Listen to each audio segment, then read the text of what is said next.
আসসালামু আলাইকুম। BD firefly থেকে সকলকে শুভেচ্ছা ও অভিনন্দন। আশা করি সকলে ভালো আছেন এবং সুস্থ আছেন। আজকে আমাদের অফিসে এই মেশিনটা আসছে। এটি একটি সুপার শপে ব্যবহার করা হয়। এর আগে এই মডেলেরই সেম একটি মেশিন আসছিল, সেটা হচ্ছে অন হতে যেই অফ হয়ে যেত। তবে এই মেশিনটা একটু ভিন্ন রকম সমস্যা, আমরা এখনো ঠিক করিনি। ঠিক করার সময় আপনাদেরকে শেয়ার করব। মেশিনটির মূলত প্রবলেম হচ্ছে মেশিনটি একদিন চলে, তারপরের দিন আর চলে না। তো আমরা এখনো সমস্যাটি খুঁজে বের করতে পারিনি। বেসিক আমরা এখনো মেশিনটি খুলিনি, আপনাদের সাথে দেখাবো আর খুলবো। তো চলুন আমরা কথা না বাড়িয়ে মেশিনটি ঠিক করার চেষ্টা করি। মেশিনটাতে কেন এই প্রবলেমটি করছে আমরা কিন্তু জানি না, তাই মেশিনটি আমরা এখন খুলবো। যাদের এই ধরনের ভিডিওগুলো ভালো লাগে তারা দেরি না করে এখনই আমাদের চ্যানেলটা সাবস্ক্রাইব করে নিন। টানাটানি করে ভিডিও দেখলে অনেক কিছু মিস হয়ে যায়, তাই দয়া করে ভিডিওটি না টেনে দেখুন। আমরা কিন্তু বেশিরভাগ অংশই 4x স্পিডে রেখেছি, যেন আপনি বিরক্ত হয়ে না যান। দেখুন, এই মেশিনটি এখনো খোলা হয়নি, একটা স্টিকার সিল রয়েছে। আমরা এই মুহূর্তে মেশিনটি খুলে ফেলছি।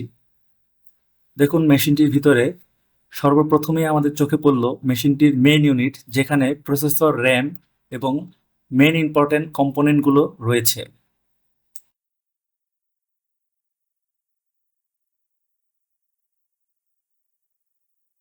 আমি ঠিক জানি না ক্যামেরাতে এখানে কেমন দেখাচ্ছে, তবে আমি খালি চোখে দেখতে পাচ্ছি এই মেশিনটির ভিতরে যথেষ্ট কার্বন পড়েছে।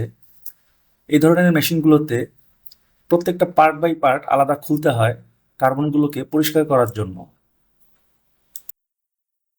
তাই আমি মেশিনের প্রতিটি পার্ট বাই পার্ট খুলছি। আপনারা সাথেই থাকুন এবং দেখুন আমি কিভাবে কাজগুলো শেষ করি।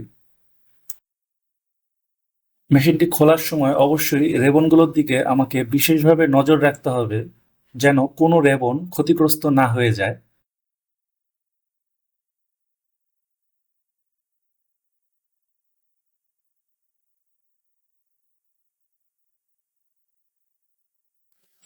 এটি হচ্ছে প্রক্সিমিটি কার্ড সেন্সরের ক্যাবেল এবং অন্য পাশে একটি স্পিকারের ক্যাবেল রয়েছে। আমরা সবগুলোই খুলে পুরো মাদারবোর্ডের ইউনিটটিকে আলাদা করে ফেলব।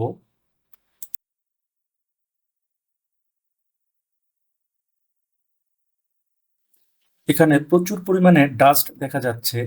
আমি ডাস্টটি নর্মালি ওয়াশ করে নিচ্ছি এবং বেশ কিছু জায়গায় ড্রাই শোল্ডারিং দেখতে পাচ্ছি। আমাকে এগুলোও সলভ করতে হবে।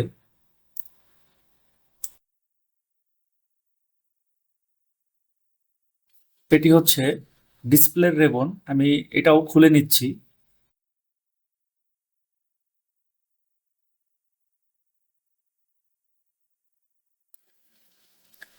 আমি চেষ্টা করব পুরো মেশিনটাকে খুবই সুন্দর করে ক্লিন করার এবং রেবনের যে কানেক্টর অংশগুলো আছে সেগুলোকে ভালো মানের থিনার দিয়ে ক্লিন করে দেওয়ার। এবং এখানে সবচেয়ে ইম্পর্টেন্ট বিষয়, এখানে আমি বেশ কিছু ড্রাই শোল্ডারিং দেখতে পাচ্ছি, সেগুলোকে আমি রিশোল্ডারিং করে দিব। এই মেশিনগুলোতে সবচেয়ে গুরুত্বপূর্ণ ইউনিট হচ্ছে যেই বোর্ডটিতে প্রসেসর, র্যাম এবং মেমোরি চিপ আছে সেই বোর্ডটি। এই বোর্ডটি যদি বিন্দু পরিমাণ কোনো সমস্যা হয় তাহলে মেশিন ঠিক মতন চলবে না। তো আমি ওই বোর্ডটি খুলে নিচ্ছি। দেখুন, আমি খুলে নিয়েছি এবং প্রচুর পরিমাণে কার্বন পড়েছে পিনগুলোতে, কালো হয়ে আছে। ক্যামেরায় দেখা যাচ্ছে কিনা আমি জানি না। আমাকে এই জিনিসগুলো ভালো মতন ঘষে ঠিক করে দিতে হবে, যেন প্রসেসর, র্যাম এবং মেমোরি চিপের সাথে পুরো মেশিনটি ভালো মতন কানেকশন পায়।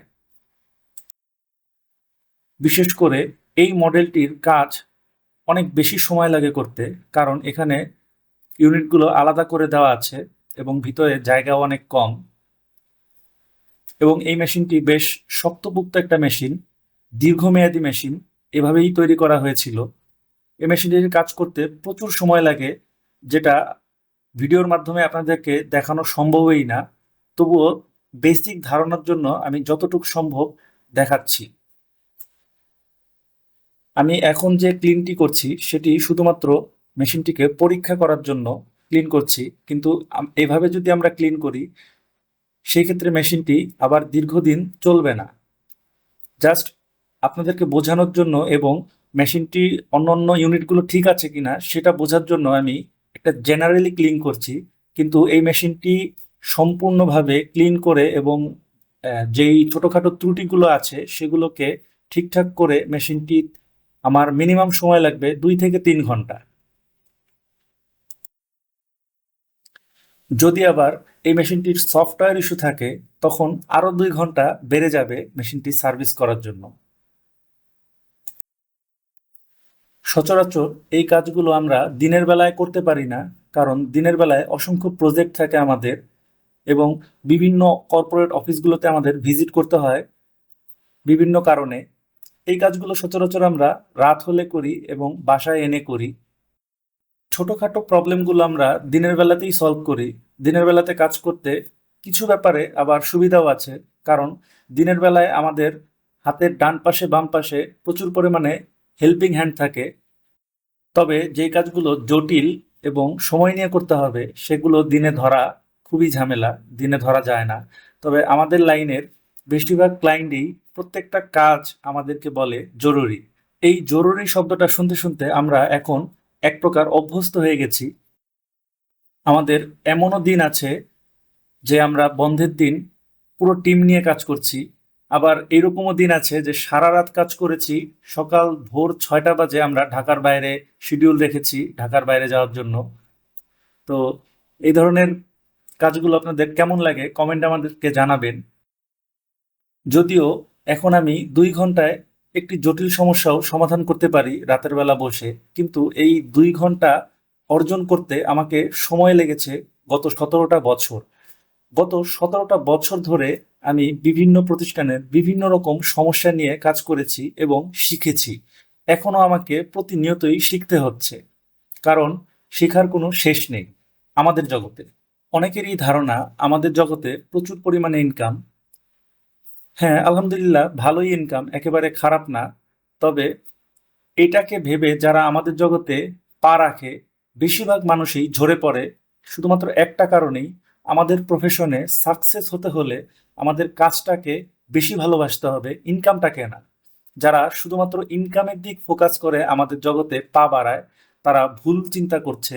আমাদের জগতে ইনকাম প্রথমে আসে না। প্রথমে একেবারে মিনিমাম 5 বছর ধরে কোনো টাকা ইনকাম হবে না এইভাবে চিন্তা করে আমাদের জগতে পা রাখতে হবে। এরপরে আস্তে আস্তে আপনার মেধা এবং বুদ্ধি দিয়ে আপনাকে অর্জন করে নিতে হবে আপনার মিশনকে। সাথে থাকার জন্য সকলকে ধন্যবাদ। সকলের সুস্থতা কামনা করে বিদায় নিচ্ছি। আল্লাহ হাফেজ।